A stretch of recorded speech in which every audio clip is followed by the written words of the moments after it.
You know, considering this first team of mine is in so many battles I have saved up, I should probably come up with a name for it just to sort of distinguish it amongst all the other Pokemon I'll be using eventually. So let's call it Mom Spaghetti, Team Mom Spaghetti, because it fucking cracks under pressure like half the time and it sucks. So anyway, guys, battle against Nagi here today, and he leads off with Galvantula and gets up that sticky web, which I am not looking forward to seeing more of once it becomes like a regular thing people do. It's just I don't like it at all.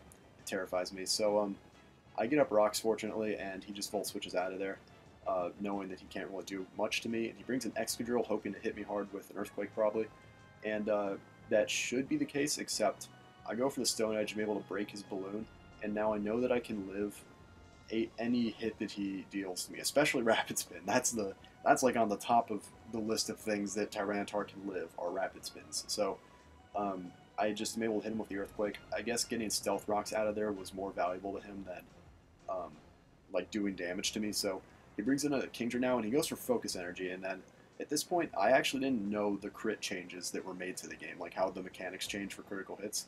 And so when he did Focus Blast, I was like, all right, something's up. I know there's there's some shenanigans going on here that I'm not aware of. And then he gets the crit Hydro Pump, which this is a pretty sweet Kingdra set because I like how it's able to utilize that critical hit chance now, but it's not going to be too big of a problem for me because yes, Tyranitar went down, but I can easily revenge kill him with Aegislash, and he brings in his Mawile now, and I know he's going to go Mega, and I predict this turn that he's not going to attack me. It just really didn't seem like something he would do, so I don't go for the King Shield. Instead, I just Swords Dance, but he winds up Swords Dancing as well, so now we're kind of in a game of Swords Dance Chicken here, see who hits the other one first, and it's, stakes are raising as our attack stats are as well, and it's just, at this point, I think I decide to attack him, yeah, okay, and which that was good that I decided to attack him that turn, because first of all, it brings him below half, and second of all, he attacked me that turn anyway, so if I did, then it would have been just bad for me. I could have King Shield, but getting that damage on him really wasn't too bad of a payoff either way, so I know he's probably only got Sucker Punch to hit me with. Well, he did have Play Rough, but he's not going to go for that, because he has Sucker Punch. And I'm able to dodge it with the sub, meaning I can get the free Shadow Ball on him and take him out. So that was really good for me, getting that Mawile out of the way, because it could have caused my team a whole lot of problems if I had no way of getting rid of it after it got those SDs up. So he brings in Goodra now, and I don't know what it wants to do, so I'm just going to scout it with Substitute.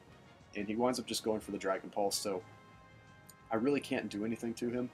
I mean, I've got Dazzling Gleam, but that thing is a special beast, so I'm going to have to switch out and go into something. I forget. Oh, Politoed, right. So, because I know I can tank some hits from him, and then I will be able to hit him hard with some Ice Beams, so that's basically what I do. He's just going to keep going for Dragon Pulses. I can definitely take a couple of those, so at this point it's just a bit of hit exchange, like nothing special going on. And, Ice Beam is going to do kind of a good amount to him, like about a third, I guess, so that's what I'd expect, honestly, considering how good Goodra is on the special side. So after this second Ice Beam, he's going to decide to rest up, I believe, and he does do that. He's got a Resto Chesto set, so it's a little bit bad for me because he'll be able to kill me next turn, and I will only be able to do half the damage to him I did before the rest. And then I Ice Beam him, but I get a crit, so that was pretty lame.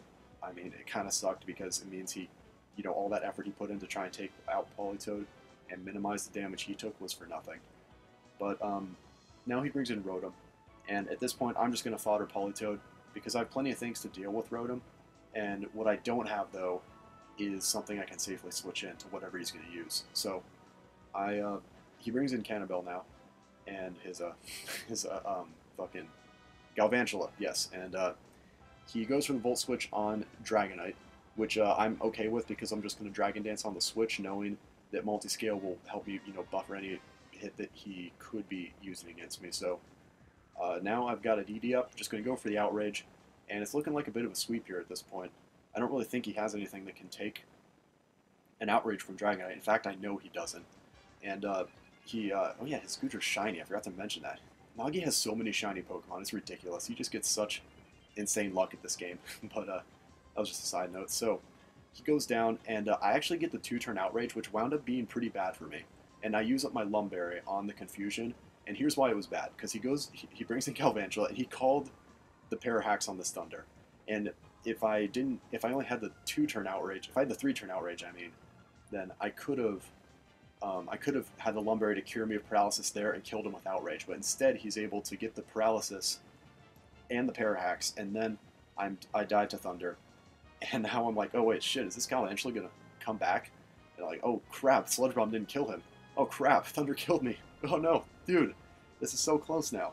But it actually winds up, it's not gonna be that big of a deal because I have Scizor in here, and of course, as usual, we're gonna go Mega, and then I will be able to take him out with Bullet Punch. So Full Metal coming through in the clutch, and it was very useful there. That was kind of getting nerve-wracking towards the end there. I did not think that just one tiny little change in the way that Dragonite was sweeping. If he got the 3-turn outrage, it would have been an easy game, but instead he only got the 2 turns, and then Nagi almost was able to come back with Galvantula with a little bit of luck on his side. So very good game, Nagi. I think that was a 1-0.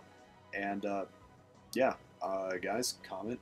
I love reading them. Like the video if you liked it, which I hope you did. That's why I do this. So it would put a big smile on my face if you did that. And then subscribe if you'd like to. That would just make my day. And other than that, I think that'll do that to me. Thank you all very much for watching. Have a great day, and I will see you next time.